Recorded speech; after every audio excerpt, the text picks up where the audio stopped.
రాత్ర 9, 10 గంటలకి మాకు చిన్న అనుమానాలొచ్చాయండి. ఏదో జరుగుతుంది. సంథింగ్ జరుగుతుందనే నైటే నేను సీఐ గారికి చెప్పడం జరిగింది.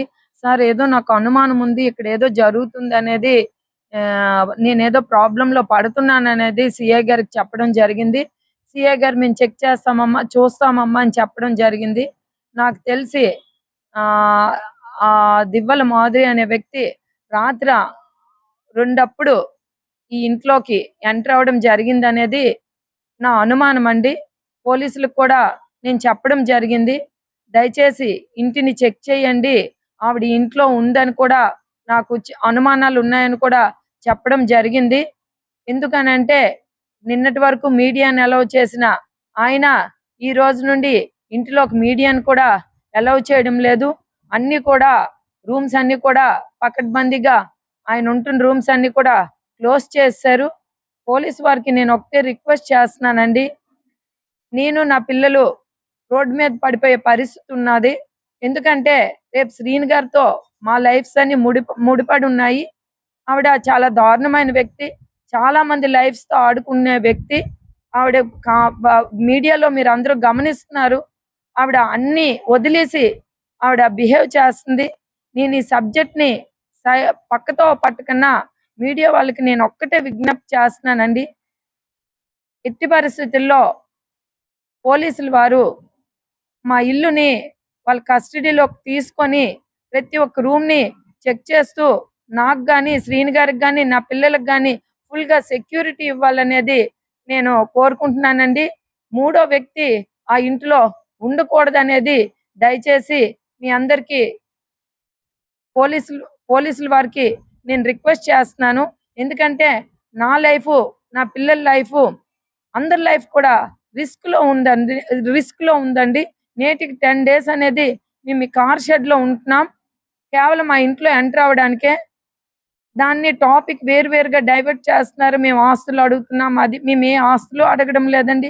మేము ఎలాంటి కోరికలు కోరడం లేదండి. ఆ ఇంట్లో మేము ఉంటామనేదే కోరుతున్నాము. కానీ ఈ ఆ ఇంట్లో మాకు రానివ్వకన్నా నేటికి 10 డేస్ అవుతుంది. ఈ కార్ షెడ్‌లోనే పడుకుంటున్నామండి. రాత్ర 2 గంటలకి దివ్వెల మాధురి అనే వ్యక్తి మా ఇంట్లోకెళ్ళడం జరిగింది. రేపు శ్రీను గారికి ఎట్లాంటి ప్రాబ్లమ్ అయినా రేపు నేను నా పిల్లలు రోడ్డు మీద పడిపోవాల్సి వస్తుంది కాబట్టి ఎస్పీ గారికి గాని, డీఎస్పీ గారికి గాని, అట్లానే పోలీసు సీఐ గారికి, ఎస్ఐ గారికి అందరికీ నా రిక్వెస్ట్ ఒకటే.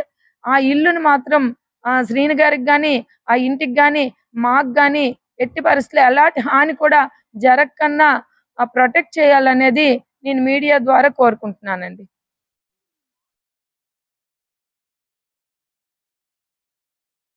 చెప్తున్నా నేను చెప్తున్నాను కదండీ!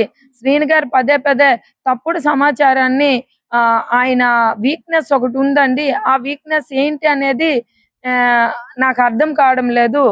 అది ఏ రకమైన ప్రాబ్లమ్‌లో ఆయన ఇరుక్కున్నారనేది కూడా అర్థం కావడం లేదు. మొదటి నుండి మాత్రం మాధురి అనే వ్యక్తి ఆయన ట్రాప్ చేసింది. ఆయన తాలూకు లైఫ్‌ని ఆవిడ చేతిలో పెట్టుకుందనేది మాత్రం నాకు క్లియర్‌గా అర్థమవుతుంది. అందుకనే నేను ముందు నుండి కూడా చాలా ఆచితూచి ఎక్కడ డ్యామేజ్ కాకూడదని ఎళ్ళినప్పటికి కూడా ఈరోజు మేము డ్యామేజ్ అయిపోయి రోడ్డు మీద పడిపోయే పరిస్థితికొచ్చామండి. సడెన్‌గా ఆవిడ రాత్రి 2 మాత్రం ఈ ఇంట్లో ఎంటర్ అయ్యి ఒక మీడియాని కూడా ఆవిడ రిలీవ్ చేయడం జరిగింది. నేను 10 రోజుల పాటు నేను అందుబాటులోని ఎవరికీ ఉండను. సోషల్ మీడియాకి నా హెల్త్ బాగలేదు అనేది ఒక మీడియా రిలీజ్ చేయడము, ఆవిడ సెల్ కూడా స్విచ్ ఆఫ్ చేయడం కూడా జరిగింది.